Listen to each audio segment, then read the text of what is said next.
really brutal on her. The vomiting and the diarrhea, and her hair started falling out. A mom and dad turn to a new treatment to stop their child's suffering. But does it work?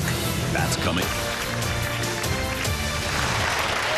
On the show, we explore various alternative health therapies that are being used in place of and alongside conventional medicine. People worldwide are crediting the cannabis compound CBD for helping with everything from childhood seizures to cancer without causing you to get stoned. CBD can now be found in a variety of products, including oils, capsules, teas, and lotions. But while solid medical research surrounding CBD's health properties is still in its infancy, our next guest, Tracy, credits the treatment in part for saving the life of her daughter, Sophie. So Sophie was born on October 3rd, 2012. She was perfect and was the picture of health until at 8.5 months old, we noticed that her left eye had begun to shake back and forth. And over the next couple of days, I saw that it continued to shake more and more. So we called her pediatrician immediately. And at 6 a.m., we showed up for an MRI. We went home, she was fine, we felt relieved, and the phone rang, and it was Sophie's pediatrician. He proceeded to tell me that they had found something on Sophie's MRI and that she had a brain tumor. Any parent, you want your kid just to have a normal life. That's what we all ultimately want for our kids. And we weren't looking at that. The challenge with these tumors is because they keep coming back and because they wrap around the optic nerves, a lot of kids go blind. The only option our child was offered by her oncologist was chemotherapy. I felt so powerless. There was nothing I could do for my child, and chemo being the only option was, I don't know, it was pretty devastating to both of us. So we started the chemo, and at first it was really, really brutal on her. The vomiting and the diarrhea, and her hair started falling out, and we just couldn't get it to stop. So through a chain of events on social media, I was put in touch with Ricky Lake and Abby Epstein, who had just started producing a film about using cannabis oil for pediatric cancer. After looking at the evidence that they brought forward, and after investigating it ourselves, and after speaking to Sophie's oncology team, we decided we wanted to try this. So we started her on a very low dose. We put it on her passy, and she would eat it. And we slowly would work it up, and we watched and waited over a 2.5-month period. They were just about to the point where they were going to have to change her chemo protocol once we got that first scan, and that first scan was amazing. The combination of the cannabis oil and the chemotherapy together was quite exciting to not only us, but the doctors, because the tumor was shrinking. Sophie just turned 5 years old. Today, she's healthy, she's happy, she's thriving. She's still in treatment, but to meet her and to know her, you would never know that this child gets chemo pumped into her every other week. When you go through things like this, you think a lot about the future. Just looking ahead to her graduating from high school and me being able to walk her down the aisle. And now that picture is so much more clear to me. I don't know if it can cure cancer, but I 100% believe in it as a medicine for cancer. Tracy and her husband Josh join us along with Sophie's Dr. Bonnie Goldstein. Thank you all so much for being with us. And obviously, we're so happy that Sophie is doing well. And as parents, I want to ask you, because obviously you're passionate about this, what do you think life would be like for Sophie without this additional treatment, if you will? I believe this oil has helped my child on so many levels. Not only has it helped preserve her vision, her neurologist told us she had a 100% chance of going blind with minimal vision in the right eye being a best case scenario. We shrank that tumor by 85 to 90% that first 13 months, and the tumor was not supposed to shrink. And what we have seen from an immune response has been incredible. She suffered from 9 blood transfusions that first 13 months, and 4 months before she got off chemotherapy, she stopped needing blood transfusions. Her doctors actually came to us and said, unless there's something else that you're doing at home that we don't know about, we want to attribute this to the cannabis because this is medically impossible, and cannabis was the only thing we were doing. Well, just to clarify for our viewers, and we're so glad she's doing so well, but you were doing the CBD oil alongside the chemotherapy, correct? It was really kind of meant to make it much more tolerable so that the chemo could do its work, improve her quality of life, and allow both to do their job together, correct? We 100% believe in the synergy of Western medicine and cannabis oil. This is not, we would never go against our doctors and take our child away from their care or remove those chemotherapies because we just don't have enough science yet to tell us how this medicine needs to be administered. Exactly. perfectly. And I think you are a wonderful advocate. As a parent, to use the word science, Dr. Goldstein, I want to ask you the role of cannabinoid oils, not only in Sophie's treatment, but obviously the expanding possibilities with it. Well, in Sophie's case, it was an add-on. But in my practice, where I take care of a lot of children, I have a lot of patients that come to me where nothing else is working. And we've had a handful of cases where cannabis by itself has actually put children into remission. But the scary thing is we don't know what dose, we don't know how long they have to take it for, we don't know what combination of cannabis oils they need to take. And so without the research that we need, and again, everybody should know that right now, cannabis, despite being legal in California and in other states, it's still federally illegal because it's on a Schedule I controlled act. And unfortunately, we're not allowed to do the research that we need. I want to continue this conversation after the break, but I always love it when we have guests on the show, no matter what they are promoting, that are calling for more research, more data, because research leads to scientific discoveries, safety protocols, and so much. The fate of the CBD oils right now is being tested because the FDA recently warned several manufacturers to stop making the health claims regarding the products. We're going to debate whether regulating CBD, how to do it in a helpful way versus harmful way when we come back. Coming up. It looks like a miracle when your child is finally well. Can these oils be the cure millions are seeking? That's coming up. Many claim the cannabis compound CBD has significant medical benefits without making people feel stoned. People are using it for a variety of ailments, including epilepsy, insomnia, and even cancer. But now the FDA is cracking down on CBD sellers, sending warning letters to a handful of online companies. They say companies cannot post product testimonials or unproven claims that the oil can treat cancer. But some do say without these claims, it's impossible to get the word out about CBD's potential health benefits.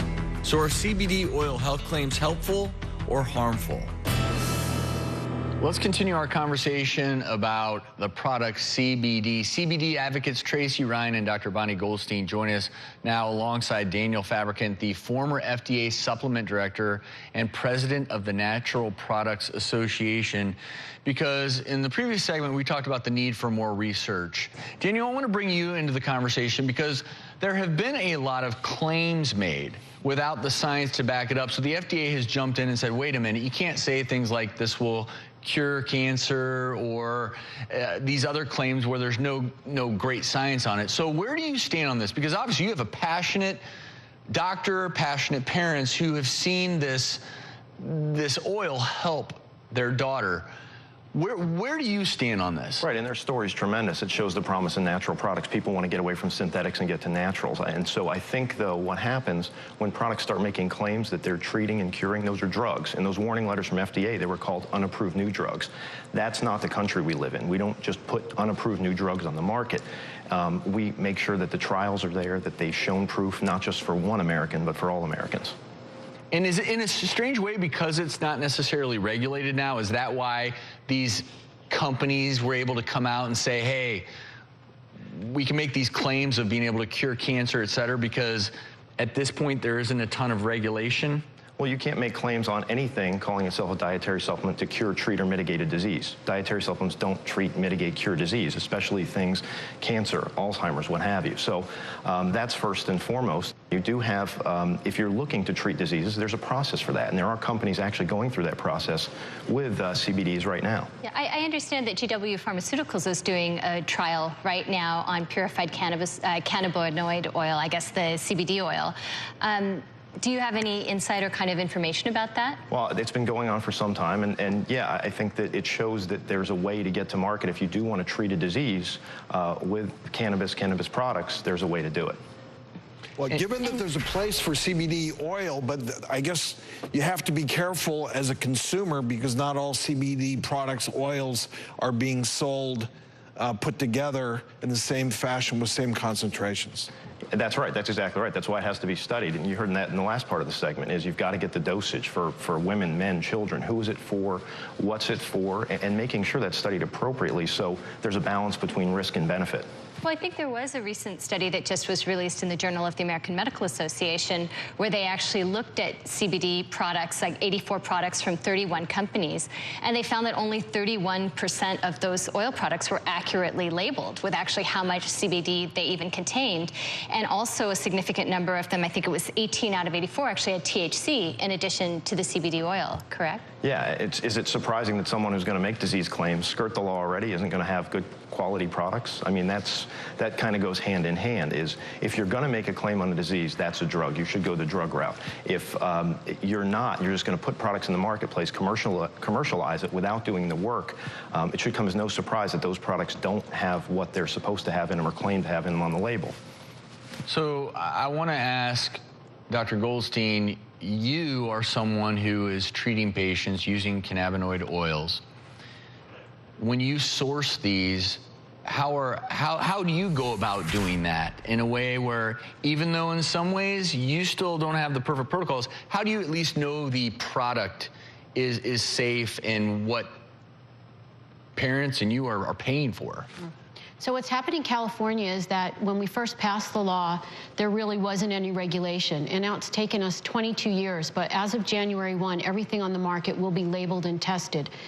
That's available to anybody in California to get. If you have a medical cannabis approval, you'll be able to go and get medicine that is labeled and tested. But think about it, 22 years, kind of what they call the Wild West, which what I tell people is, don't get anything if you don't know what it is. Good, responsible companies that provide excellent oil, the oils that my patients are getting better on, have test results on their websites. They have test results available. If I were to call a company and say, you know, a patient got oil from you, can you send me the test results? If I don't have that in my inbox and my email, it's a deal breaker. So is that the biggest red flag, if the company's not willing to give you the test results? That's exactly right. Everything should be tested, it should be transparent, and they should be excited to share that with you, to show you exactly that their oils are exactly what they say it is. And if I could just add in, what I've seen, I know it's science, I know these compounds and the way they work in the brain, because that science has actually been established. But the reality is that it can look like a miracle when you've been struggling with a child who's been sick for years and years and years. It looks like a miracle when your child is finally well. And I want to address parents right now, because Tracy, I'm sure that you and Ryan are here representing a lot of parents out there whose kids have struggled. The reason that this is such a hot button issue is because when you hear kids and cannabis, it's a scary association. Just to clarify for everyone watching, CBD is very different than THC, which is the component of marijuana that people consider to give them the high. We are believers that in certain individuals, even without great science, this has really changed the lives of countless children. But I'm assuming that you two also have observed the hurdles out there, because it's a hot button issue. Again, you're hearing weed and kids. Right. Is that proving to be a hurdle for you all in your desire to advance this treatment? It hasn't for us personally, and I'll tell you why. Because if you actually look at why cannabis is illegal in the first place, you'll find that it's all based on stigma and power and money. It had nothing to do with it being dangerous. In 3,000 years of using this medicine, no one has ever died from cannabis overdose. The effect of cannabis on the brain of a developing child, there's some concerning studies out there with that. But there's also so you got to be a little careful there. Of course. You want to jump? Yeah. People overdose on water. People can overdose on anything. It's the dose that makes something helpful or harmful. So the notion that it's because it's natural, it's perfectly safe. Dr. Goldstein, I'll send it back to you in that regard, because no one out there wants kids recreationally using marijuana because of the potential effects on brain development. How do you bridge that gap between kids who need it medically versus the kids who are out there hearing it's fine, it's benign, no problem, I don't have to worry about using this substance, it's not going to cause me any issues? Well, one thing that we have to understand is really, how is it working in the brain? What we're finding is that there are diseases that the root cause is there's an imbalance in that system that is supposed to keep you in balance. And so those are the patients that we're trying to target. In a healthy teenager, I'm the mom of a 17-year-old boy. I started teaching him when he was 8 years old that he is healthy, and that by taking any substances, during the time of development, which really adolescence is a very vulnerable time when you're taking things that you shouldn't be taking, you can throw off that endocannabinoid system that's keeping you in balance. You throw that off, you can create problems. But we remember the patients that we're treating is in pediatric age